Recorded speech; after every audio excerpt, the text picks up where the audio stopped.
Hi, my name is Tanessa Shears. I'm a personal trainer here to help you figure out the best way to track your progress. So there are 3 typical ways that we can measure your progress, and so we're going to go through them one at a time.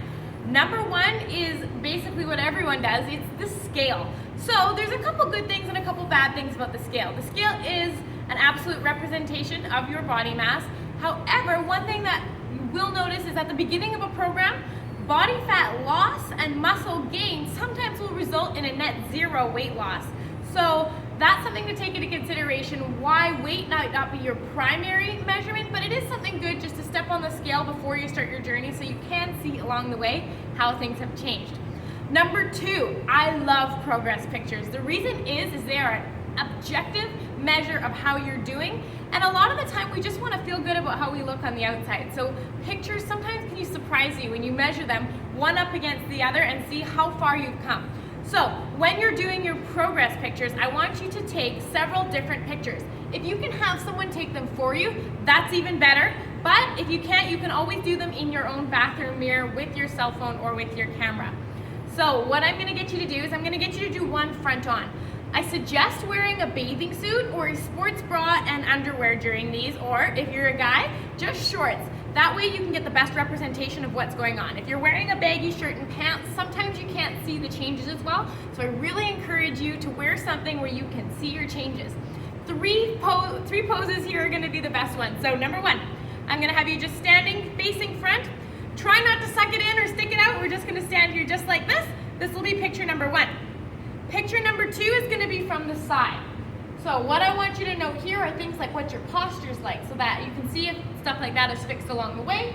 So if you can, pull the arm back so that you can see both the front and the back profile. The last picture I'm going to have you do is from the back. So make sure to keep your chin up, and it looks just like this. You want to make sure you get from about mid-knee to the top of your head. I would recommend taking pictures every 2 weeks and then keep comparing them side by side to help keep you motivated. The last and final way you can measure your progress is with good old-fashioned measuring tape. Nothing lies like inches lost, because that's a true representation of how your body composition is changing. I measure body measurements in a couple different places. It's always up to you which ones are important, but I'll give you a guideline of what I like to measure with my clients. So I get a standard measuring tape just like this. Make sure, females, ladies, that you're wearing the same bra every time, so that one time you're not wearing a padded bra and one time you're not wearing a non-padded bra. So with the measuring tape here, the first measurement I usually like to do is chest. So make sure with that one that it's right across the mid-chest line and wraps evenly around the back. So if you don't have someone to do it for you, I suggest doing it in front of a mirror. So mid-chest here is going to be number 1. Measurement number 2 that I like to do is waist. So with the measuring tape, you are going to find your smallest point and measure it. That's going to be waist. Then you're going to go down to where you find you are the widest. So for me, it's about an inch below my belly button, and that's going to be called your abdomen measurement. So we have chest, waist, and abdomen so far. You will kind of feel this is where you're carrying your most body fat if you carry your body fat in your stomach.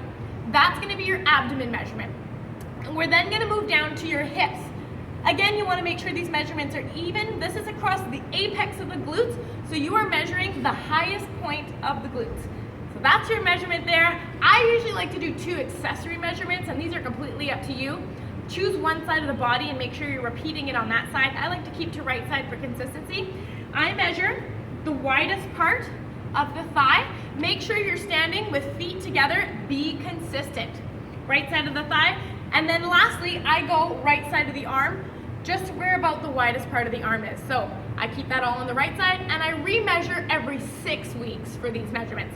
So you might find at the beginning, if you're measuring every week, 2 weeks, you're not going to see the changes you'd hope for. So I'd recommend waiting every 6 weeks to do your measurements. The photos can be done more frequently, every 1 to 2 weeks, and the weight, if that's what you're choosing to do on a scale, can be done at your own discrepancy, but I like to focus on measurements and photos as they're true reflections of what you are seeing and what makes you happy. So again, this has been your tutorial on how to measure progress. Let me know what you think. Which way do you like best? You can get in contact with me, Facebook at Tanessa Lifestyle and Fitness Coaching, or on my website, www.tanessafit.com. Again, this has been a help to you, hopefully, and I hope to see you around. Thanks.